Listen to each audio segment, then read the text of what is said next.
Okay guys, in this session we're going to talk about something that people will often see programmed in our warm-ups, but actually it doesn't have to be part of a warm-up. This is just how we use it, because what we're talking about here is squatting, and squatting is something that is really often, in our opinion, misinterpreted as this fixed position. We quite often, when we think of a squat, we'll think about having 100 or 200 kilograms on a barbell and being able to lift that up and down. But the problems with that is that it limits us to the million ways that humans are actually designed to squat. So when we take workshops, when we work with our clients, what we try and reframe squatting as is a transitional position.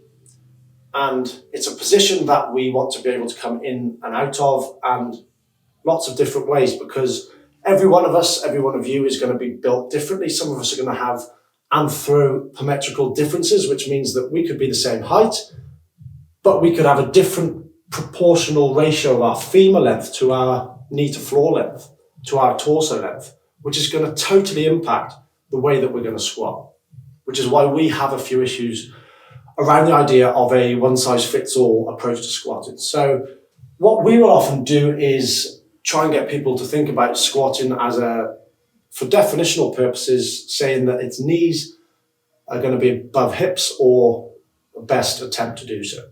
So what I would like, or what I often will start with doing, is simply getting people to have a go at getting into this position. And now, 5 years ago, before I started spending too much time or any particular focus time on squatting, it was not a comfortable position for me to get into. And some of you will just fold into this position beautifully because your anthropometry is designed to do so. And others of you will really struggle to even sit in this position. You might find that you roll back just by being in this position.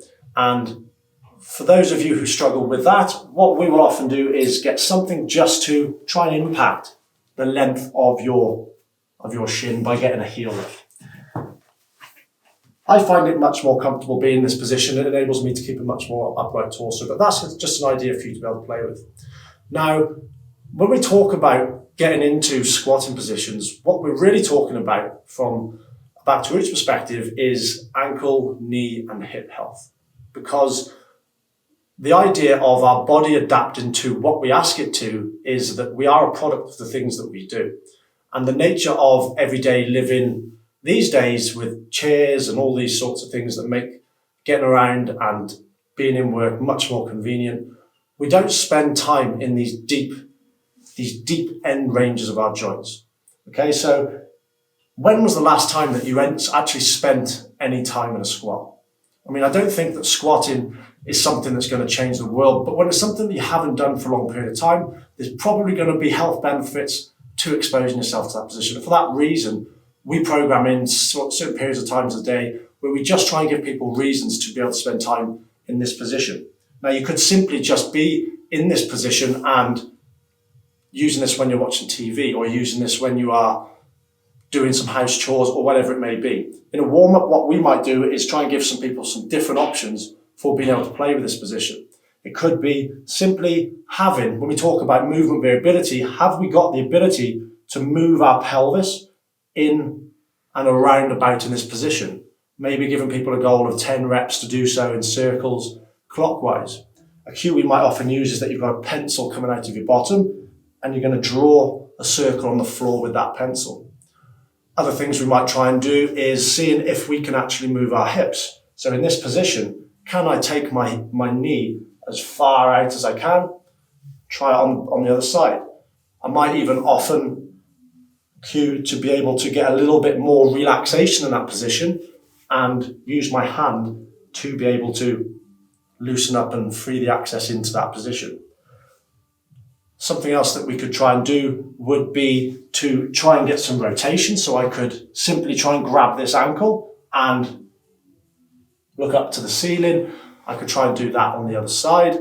And if you just take a little look up into this position here, we would give people a few options. There is hundreds of things that we can do to be able to work on being in this position. And if we could do this each day for a couple of minutes, maybe to start with, and maybe build up to 5 to 10 minutes. It doesn't even have to be in part of your workout, but we are asking our body to adapt in such a way that our knees, ankles, hips are able to do so if we require it. And that's really where the health benefits in having an awareness about being in this position is probably best found. So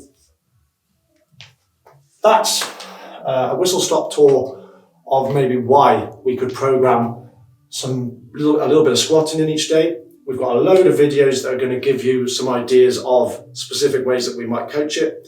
Have a go at playing around with themselves, and we look forward to seeing them on social media.